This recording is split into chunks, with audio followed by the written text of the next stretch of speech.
嗨，大家好，我是探评书，今天是2026年1月27号。这一期咱们继续看一看伊朗，看一看波斯的局势已经到什么程度了。可以说对伊朗神棍政权来说这是一场正在进行的灭国级危机倒计时。为什么这么说呢？根据媒体报道对伊朗军事进攻可能在未来48小时内展开。这是纽约时报报道说如果获得白宫批准，美国对伊朗的军事回应可能迅速展开。官员称，亚伯拉罕·林肯号航空母舰将在48小时内做好出动准备，而美国境内的战略轰炸机已进入高度戒备状态，随时准备进行远程打击。有媒体报道说沙特阿拉伯东部、科威特和阿拉伯湾，就是波斯湾地区全球定位系统运行出现故障，或许是当地的美军或阿拉伯盟友开启了电子战干扰演习，也就是说这是前奏同时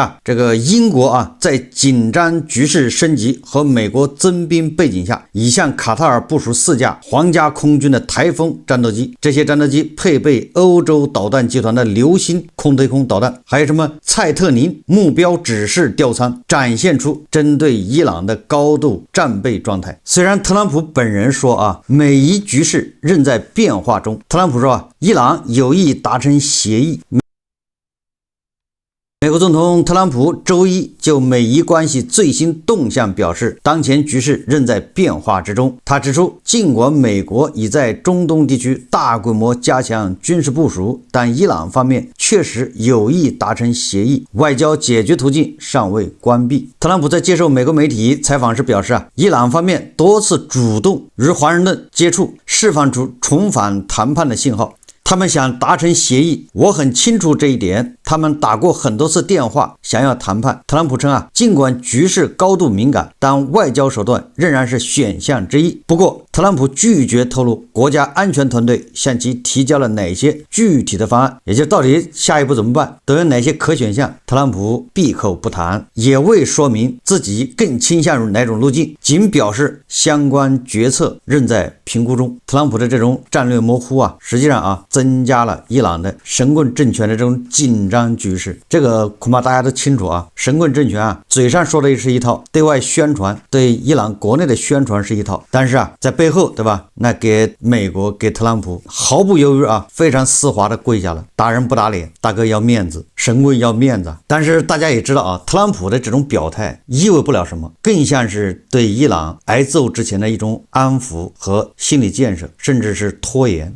很有可能美军还没有部署到位。为什么这么说根据这个媒体报道德黑兰的天空已经飘来了第一片硝烟。什么第一片硝烟呢？当一架珍贵的，可以说是稀有的美军的 EA-37B 电子战飞机悄悄降落在德国的基地的时候，这架飞机开着应答器飞往位于德国西南部的拉姆施泰因空军基地。这是一架比 B-2 隐身轰炸机还稀缺的电子战飞机的出动标志着美军这次调动是战略级的，不是什么演习，也不是什么小动作战术，这是一场大战。这架代号罗盘呼啸2的幽灵是美国压箱底的战区级电磁杀器，它的出现一般意味着一件事情，就是美国的打击方案已从惩罚性的空袭升级为国家级体系的瘫痪。伊朗估计没想到特朗普会做得这么绝美军正在准备的是一场灭国之战，应该是叫灭神棍政权之战，对吧？这个灭国不是说把伊朗国家灭掉，而是灭这个神棍政权呢。但美军仅有的几架比 B-2 还珍贵的 EA-37B 罗盘呼啸2电子战飞机飞越大西洋伊朗的局势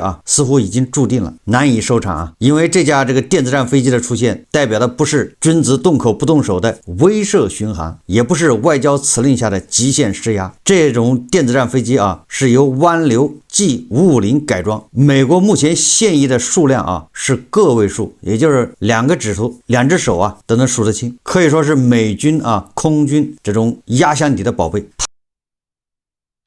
他的出动啊，似乎是在向全世界宣告，美国对伊朗的作战计划已经从惩罚性打击升级为对政权体系的系统性的瘫痪，可以说叫山雨欲来风满楼啊！种种迹象表明，伊朗正面临1979年伊斯兰革命以来最严峻的政权生存危机。对于普通人而言啊，美军的 F-35或航母打击群，它的出动是战争的标志。但是啊，对于很多军事专家而言，就是他们观察啊 EA-37B 的调动才是开战的真正号角。这种飞机啊极其昂贵、稀缺而且致命。作为美军最新锐的战区级电子战平台，它承担的是电磁攻击任务。EA-37B 啊，就是罗盘呼叫2两侧巨大的数字阵列天线，非常恐怖啊，能够远程烧穿敌方的雷达网，切断通信链路，甚至啊向敌方的指挥系统注入虚假指令。所以这个时候啊，这个罗盘呼叫2部署到，它是开着应答器啊，先是飞到德国的拉姆施泰因空军基地，这个本身啊就是宣告死神来了。这也算是对伊朗的一种啊叫极限施压。很明显啊，下一个目标啊就是这架电子战飞机，就是转产中东，目的只有一个，那就是彻底瘫痪伊朗的国家防空体系和指挥系统。而配合已经在位的这个林肯号航母打击群呢，搭载的是 EA-18G 咆哮者电子战机，以及正在赶来的布什号航母打击群。美军在波斯湾上空啊铺开一张前所未有的电磁压制网。无论从哪个角度上讲，这都是联合国常任理事国才配面对的这豪华阵容啊，也就是大国之间啊这种军事对峙才配享有的这种阵容。结果让伊朗啊破格啊升级享受了。你想想吧，在这个罗盘呼叫者和那个咆哮者啊这两种这个电子战飞机的联合绞杀下，伊朗配置着什么防空系统呢？俄制 S-300防空系统那就成了一堆垃圾。伊朗自研的防空系统包括俄制 S-300，很有可能啊在第一波导弹飞来之前就已经变成了瞎子，变成了聋子，盲目发射啊，那也只会是自己扎自己。这个在俄乌战场上咱们经常遇到。常言说得好啊，兵马未动，粮草先行。美军的后勤调动规模已经彻底暴露白宫的战略企图。从1月18日以来啊，美军向中东基地至少调派了36架次的 C-17战略运输机。按照常规的这个载荷估算啊，那这一波次啊，就向中东地区输送了至少1000吨以上的弹药和物资。截至1月25号，美以联盟在中东集结的空中力量已达到可出击规模。美国中央司令部管辖区内已经汇聚了包括 F-15E、F-16A、A-10在内的各类战机，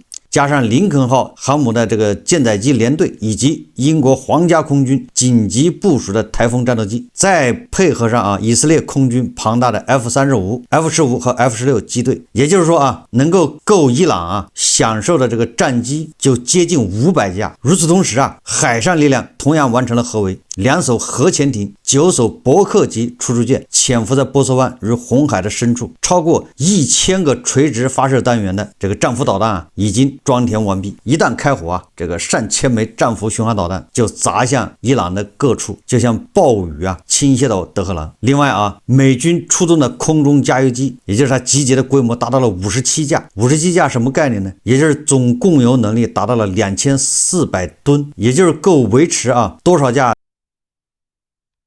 这个战斗机在空中连续飞行24小时。也就是什么意思呢？也就是足够可以全天候7乘24小时压制伊朗的这个上空不间断。每一架战机拥有极长的滞空时间，以及和超长的打击半径，足以支撑对伊朗全境实施全天候多波次的外科手术式摘除与地毯式轰炸。同样是1月25号，美国中央司令部司令库珀海军上将飞抵以色列，与以军高层密会。这个密会那一定是对吧战区级的这种协调敲定最后的对吧战术攻击方案，谁开第一枪对吧，怎么配合，力求一击必中干净利索。尽管美国人口头宣称希望进行一次干净、快速且不昂贵的行动，但是各方面情报显示美军已做好在伊朗进行政权更迭的准备。这次行动代号尚未公开，但性质昭然若揭。所以美军的这次调兵遣将完全是奔着系统性的摧毁伊朗政权而去。这个也符合以色列的利益。以色列媒体报道这个内塔尼亚胡多次与特朗普沟通，意思是什么意思呢？就是说如果美国仅仅是象征性的惩罚一下伊朗，这个不可取。如果是美国要颠覆伊朗神棍政权，那么以色列甘愿冒着伊朗打击报复的风险，以色列认为这个值得。你看看这就是内塔尼亚胡这个态度，也就是做事要做绝。你这次要打击的话，一定是奔着这个神棍政权去的。如果仅仅是轰炸伊朗，炸他军事设施，那么伊朗一定会报复。那以色列不管怎么说都会遭到这个威胁，人员伤亡。毕竟伊朗号称还有3000枚这个弹道导弹，你不知道它还有多少枚你也不知道有多少枚能够在这个以色列爆炸。但是内塔尼亚胡说了如果是奔着推翻这个神棍政权，那么以色列人呢愿意遭受这样的损失，这就是决心所以我相信不要看特朗普怎么说，特朗普这次先肯定是极限施压，如果通过施压就能达到目的，那他肯定愿意施压不开火。但是记住了，美军只要一开火，那这个结局一定是以伊朗神棍政权崩溃为结局，就是这么严峻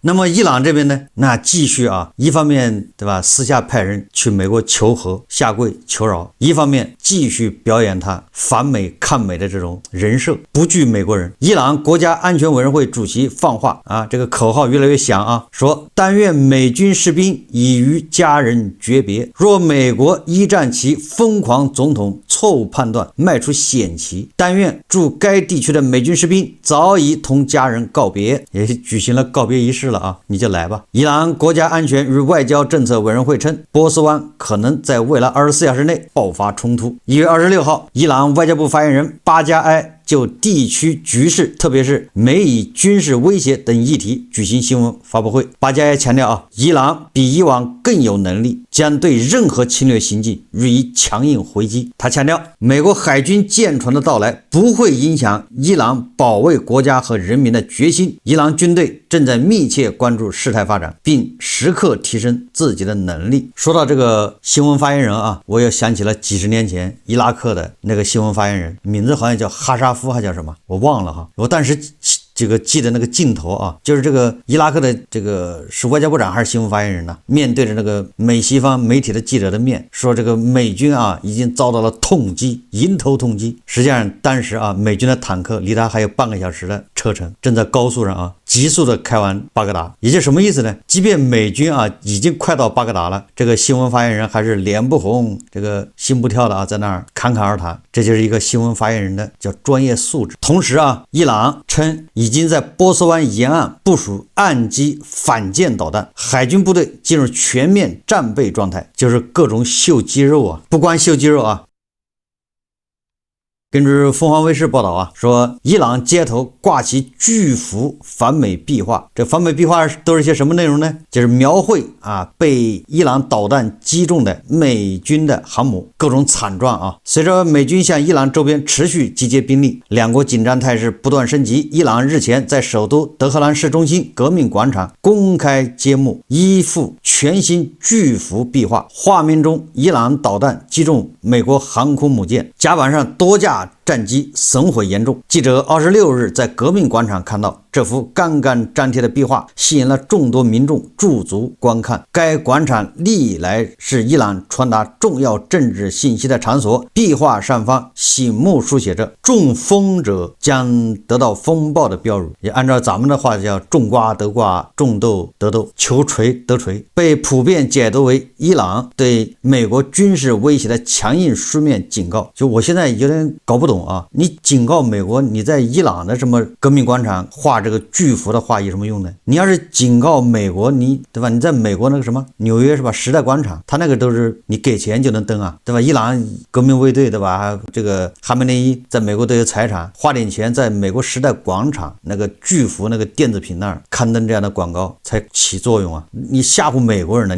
你这个你在伊朗的革命广场公开这玩意，你是吓唬谁呢？美国人也看不见，你是吓唬伊朗人人呢，还是鼓舞伊朗人？这个不知道他什么意思啊？就这玩意确实啊，这个苏式的宣传确实降智啊。你要恐吓的话，恐吓对象应该是美国士兵，那你选择的这个媒体对吧？选择的这个地方也错了，很有意思啊。这个让我想起了100多年前啊，100年前吧，甲午海战。我记得我有一期做了个节目，因为当时清国啊，他没有记者，他也不让那个美西方的记者随舰啊去采访。但是随着美西方的记者，他只能跑到日本那儿，日本的舰队去采访。而这个清国的这个大清的这些舰队呢，你也不知道他打得怎么样，全靠这个岸边的老百姓啊和码头上的老百姓啊以讹传讹，然后在国内那些报纸啊、那些画报画刊啊，就刊登各种啊清兵大捷，什么往那个码头往那个交战区扔那个屎盆子、扔尿罐啊，把尿罐当水雷啊，炸着日舰啊落荒而逃。大家还记得吧？也有很多人看过各种宣传画，那都是清军大捷。这现在你说伊朗跟美国对着干，那不就是跟过去那一样吗？准备用尿罐、屎盆子、排泄物在这个近海啊筑起一道这个叫地雷阵吧，水雷阵，对付日军的军舰。实际上我觉得伊朗啊确实有长期的这个降智宣传，伊朗的神棍政权智商也在下降，有长期的降智啊，它是系统性的啊，全员性的智商一起下降。所谓的一代不如一代，这就是长期降智宣传的危害。统治阶级的智商也在下降。为什么这么说啊？如果他要搞这种宣传，实际上伊朗稍微花点钱，要不了多少啊。你可以从这个印度啊横店请一些编剧过去，请几个导演，那拍出来这种手撕美国大兵，对吧？脚踢美国航母，是吧？伊朗人民一人一泡尿，美国的航母就被淹没了。伊朗人民对吧？每人朝天上吐一口痰 ，F-35坠落。这个你在横店请一个2流编剧就行，比伊朗现在拍的都好看，而且成本还低，效果还好。所以说伊朗人这方面啊确实落后了，对吧？而且伊朗他现在就应该去印度啊请几个军事专家，对吧？赶紧请他们啊润笔啊，请他们现在就开始宣传。特朗普为什么不慌，对吧？进行反向宣传，以魔法打败魔法。反正你这伊朗是神棍政权，是毛拉政权嘛，你信这一套啊，对吧？现在就请这个印度的军事专家开始开足马力宣传特朗普为什么不慌。所以这个伊朗的毛拉政权啊，这点小钱都舍不得花呀，花大量的外汇去买那些毫无用处的俄制什么 S300、俄制什么铠甲那些东西，有什么用呢？这个以色列啊，那继续拱火浇油啊。以色列的这个新消息报道，以色列正严格按照保密协议，为本月美国可能对伊朗发动的空袭做准备。以色列官员表示啊，为保持美国行动的突然性，公众不会收到任何提前预警。以色列国防军预计只会提前数小时收到通知，以便进行有限且谨慎的准备工作，包括与航空公司进行低调协调，加强能源基础的设施安全，重新部署国土防线救援部队，以及特别加强北部边境的戒备。只有在美军空袭开始后，才会向平民发出警报，并根据伊朗的报复能力实施调整应对措施。什么叫树欲静而风不止啊？美国对伊朗的这种压制啊，已经进入读秒阶段。美军大举增兵中东，最先进的电子战飞机啊，都已经派过去了。伊朗警告，手指已扣在扳机上，但是伊朗人没说啊，这个枪口指向的是谁。总之啊，手已经放在扳机上，随时这么开枪。这开枪是打美国人还是打韩梅内伊，不知道啊。这个到时候见机行事啊。白宫官员及知情人士透露啊，特朗普本月早些时候曾一度接近下令对伊朗政权目标发动军事打击，以回应伊朗当局在全国性抗议活动中造成数千人死亡的局势，但他最终选择暂缓决定，转而通过持续调动军事力量向伊朗施压。官员表示，对伊朗动武的选项目前仍摆在桌面上，但随着抗议活动在高压手段下趋于平息，白宫仍在评估后续影响。特朗普的核心决策圈内部在伊朗政策上存在明显分歧，部分强硬派认为，特朗普既然曾公开承诺支持伊朗示威者并惩罚伊朗政权，就应落实所画下的红线。但也有官员质疑，直接军事打击德黑兰是否能产生实质效果，认为应利用伊朗政权当前的脆弱处境，在谈判中迫使其做出让步。共和党内部同样也是否对伊朗动武出现分歧。福克斯新闻报道啊，一些共和党议员支持特朗普采取更强硬的立场，认为伊朗政权的更迭只是时间问题。印第安纳州共和党众议员梅斯莫表示在美国经济和外交压力下，伊朗局势终将发生变化。我认为这个政权最终无法继续压制人民。德克萨斯州共和党众议员巴宾则表示伊朗领导层对示威者的镇压令人发指，他信任特朗普的判断以及美军的执行能力。现在是政权更迭的时候了，特朗普总统已经画下红线，他会兑现承诺这是美国的强硬派当很多人谴责美国干涉他国内政的时候对吧？你不管怎么说，特朗普这次是要终结伊朗的神棍政权，那不就是干涉美国内政吗？干涉伊朗内政。但是以特朗普抓捕委内瑞拉总统马多罗为例，那当然也是美国悍然干涉委内瑞拉的内政。但是委内瑞拉人民却用诺贝尔奖表达感谢。诺贝尔和平奖得主马查多是吧？他不也是委内瑞拉人民吗？他代表很大一部分委内瑞拉人民他愿意的吧，把这个诺贝尔和平奖送给特朗普。很多人拿这个当笑话看，对吧？你也可以说特朗普这个人想要诺贝尔和平奖想疯了。但是你要从另外一个角度来说，从马查多来说，他是心甘情愿的把这个奖给这个特朗普分享，这个何尝不是一种委内瑞拉人民的一种表达呢？对吧？奖励他，赞许他抓走了马多罗。伊朗人民呼吁特朗普伸出援手。当年的阿富汗人民甚至请求撤离的美军带走自己的孩子。当人们说自己家的事自己说了算的时候，我们应该问一句：真的每个人都能自己家的事自己说了算吗？委内瑞拉的石油开采，普通委内瑞拉人能决定吗？阿富汗的妇女能否不戴头巾出门，他们自己能决定吗？伊朗女性的各项正当权利，他们自己能保证吗？我们总说不干涉内政，但是当这个正在施暴的政权，他的老百姓无法站出来的时候，那谁又能保障他们权利呢？这个时候对吧？请求上帝伸出援手，但是上帝只存在这个虚幻之中这个时候唯一能承担一部分上帝职能的，如果他愿意伸出援手，有什么错呢？对吧？那现在美国就能部分承担这个上帝的部分功能，当然了，其他国家也可以承担，但是他不愿意吗？所以说特朗普这要打着拯救伊朗人民的这个旗号，那他对伊朗的动武就充满了正义性。虽然特朗普这个人像个老流氓，一会儿要强占格陵兰岛，现在也是不了了之是吧？虎头蛇尾，声势浩大的这个格陵兰岛夺岛计划好像付之东流现在又开始什么？开始这个 PUA 压迫加拿大，你看他是不是活脱脱的像个老流氓？但是我们就事论事，当他能够对吧替代所谓的上帝老天爷来主持某些正义的时候，那他还是值得称赞的。我们再看看这个正义联盟的甩锅首先是这个1月25号，伊朗记者协会主席玛莎拉·沙姆索尔韦金对外说他说美国政府已经通过第三方国家向伊朗政府传达信息，说美国计划对包括伊朗电视台的多个伊朗目标实施有限打击，并呼吁伊朗不予以强烈回应。也就是说我们只是轻轻的打你一下，你们千万不要这个让我们后悔，不要强烈回应。这个有点像那个小孩打针，那个大夫说不疼不疼，对吧？一边安抚一边迅速的把针扎下，在这小孩没反应过来的时候，注射对吧已经结束了。那美国的意思就是不疼，对吧？你们不要害怕，我这也就是走个形式走个过场，好歹这部队派过来了，你让我打一下。这都是伊朗人的想象有电报频道有这个媒体说普京已经准备牺牲伊朗了。我倒是觉得俄罗斯牺牲伊朗谈不上俄罗斯叫泥菩萨过河自身难保，也叫爱莫能助，只能眼睁睁的看着伊朗挨揍，看着这个毛拉政权垮台。他倒是想帮，他连朱拉尼这个打这个巴沙尔他都帮不了，对吧？那个朱拉尼背后也就是土耳其他都不敢管。美国推翻这个毛拉政权，普京拿什么管呢？普京也只能是道义上口头上予以强烈谴责，然后支持这个哈梅内伊，警告恐吓美国切勿动手。他只能干这个了。这个特朗普也鬼得很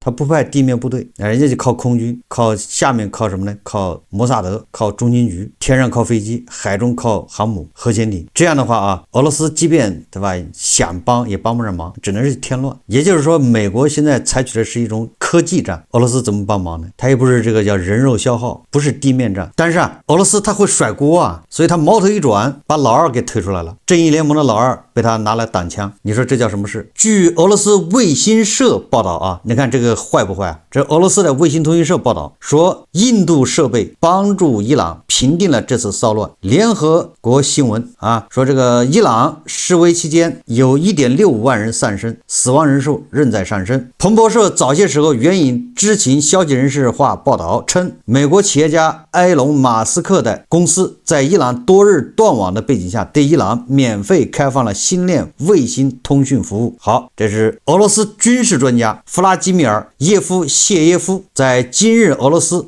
国际多媒体中心举行的圆桌会议上解释称，在抗议活动爆发前，西方国家向伊朗境内送来了大量的通信终端，以便可以使用互联网。因为西方清楚伊朗的互联网接入将受到最大的限制。他指出西方国家送来了大量的通信增强设备，希望至少在初期阶段能够操控抗议活动。说实际情况如何呢？专家指出说幸运的是，伊朗实际上有专门的印度设备可以封锁这些通讯终端，其次还能定位这些终端的位置，从而使伊朗安全部队能够拘留和逮捕使用这些终端的人。你看这个俄罗斯的媒体，俄罗斯的专家可是狼子野心昭然若揭把祸水引向了印度。但是这个祸水引到印度也不冤，为什么呢？这个联合国人权理事会23日不是投票吗？以25票赞成，7票反对，14票弃权，通过决议，强烈谴责伊朗政府自2025年12月28日以来的暴力镇压抗议，导致数千平民死亡。25票赞成